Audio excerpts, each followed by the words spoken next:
ओहो के छ हरि सर? ओहो सबै ठिकै छ नि सर।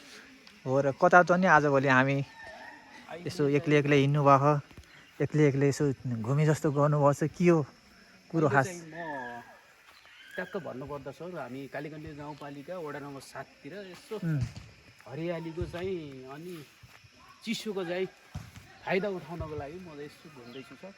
हो र हजुर होइन, मैले उताबाट यसो हेरेको थिएँ हजुरलाई, यसो हेर्दाखेरि एक्लै यहाँ यसो डुलेको, यसो मन बलाएको चाहिँ देखेँ कि हजुर तपाईँ एकान्त प्रेमी त बन्नु भएन र अचल भोलि?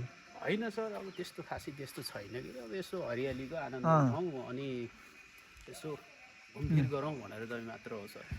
कि चाहिँ के अरे पूर्व प्रेमी गर्लफ्रेन्डले चाहिँ छोडेको त्यस्तो हो र? त्यस्तो त होइन होला? सर त्यस्तो कहाँ खास त्यस्तो छैन सर, त्यस्तो भइदिएको भए किन नहुने यो यङ यो यस्तो चाहिँ के भन्छ यो जवानी अवस्थामा त ती चिजहरू चाहिँ धेरै मात्रामा त्यो चिजले चाहिँ धेरै मान्छेलाई चाहिँ प्रभाव पार्छ भन्छन् कि चाहिँ प्रेमिकाले छोडिदिनु र कुरो के हो? सर अब खै त्यसको बारेमा चाहिँ त अलिकति अवलोकन गर्नुपर्छ। अब मलाई के को अवलोकन गर्ने? अहिले चाहिँ साथमा हुनुहुन्छ कि नै? रिलेसनसिपमा चाहिँ बसिछ कि नै? छन् सर, अब छैनन् भन्दा नि भयो होइन। हो र त्यस्तो हजुर भनेपछि सुक्खा खडरी छैन? छैन बिल्कुल छैन सर। तपाईँ त हरियालीमा कहाँ सुक्खा खडरी पर्नु पर्यो र सर।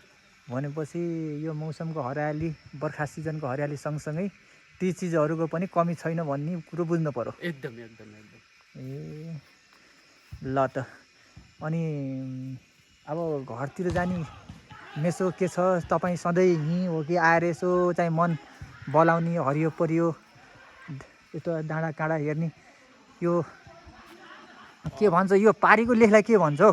हाम्रो यो थाप्लेको लेख। थाप्लेको लेख। हजुर ए हो र।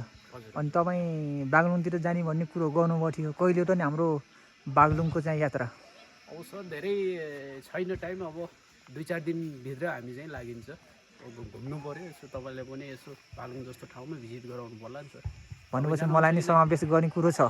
हजुरलाई त अब अवश्य लानु पऱ्यो नि त सर। अहिले हामी ट्याक्कै चाहिँ भन्न पर्दाखेरि गुल्मीको कालीगण्डकी गाउँपालिका वडा नम्बर 7 छापचोर भन्ने ठाउँ छ सर। ल त यसै विषयमा चाहिँ अस्ति भर्खर तपाईँको एउटा कुरामा धेरै के अरे जिक्र भइरहेको थियो, यो टाटु विषयलाई लिएर। यो टाटु विषयलाई खै लिएर एकचोटि अझै देखाइदिनुहोस् त। यो टाटु विषयलाई लिएर चाहिँ अहिले चाहिँ अब कुराहरू अब अन्य ठाउँमा पनि छन् के अरे। अब ती कुराहरूलाई अहिले पब्लिसिटी नगर्दा राम्रो होला। अब पछि कुनै एउटा चाहिँ भ्लगमा फेरि त्यो टाटु सम्बन्धी पनि फुल एउटा चाहिँ भिडियो आउँछ, टेन्सन नगर्नुहोस्। के अरे यो गाउँठाउँमा चाहिँ तपाईँको के अरे उमेर समूहका चाहिँ साथीहरूले चाहिँ अहिले चाहिँ हरि सर छक्लकै चाहिँ एकदम सोझो सिधा हुनुहुन्छ, लड्कीबाजी दारूबाजी छोड्नुभयो भन्ने कुरो। दारू पहिला खानुहुन्थ्यो र? अब पहिला जमानीमा त खाइएन के अरे सर। अब चाहिँ यसो अब पछि गएर के हुन्छ भन्ने कुरो त त्यो त भनेपछि बुढेसकाल लाए सँगसँगै खाने भन्ने चाहिँ कुरो छ। हजुर धेरै ल्याउनु भएन, धेरै ल्याउनु भएन, थोरै हल्का वाइन साइन हुस्की सुस्की ल्याउने भन्ने कुरो छ। सर पछि ला हो, अहिले ला होइन। ए ल ठिक छ। ल अहिलेलाई चाहिँ हामी बिदा हुन पर्यो। अब म पनि घरतिर जानु पर्यो हेर्नु, तपाईँको घर उठातिर हो, अब म त यतैतिर जानु पर्यो। अब अर्को एपिसोडमा फेरि भेट्ने बाचासहित बिदा। ल हस्।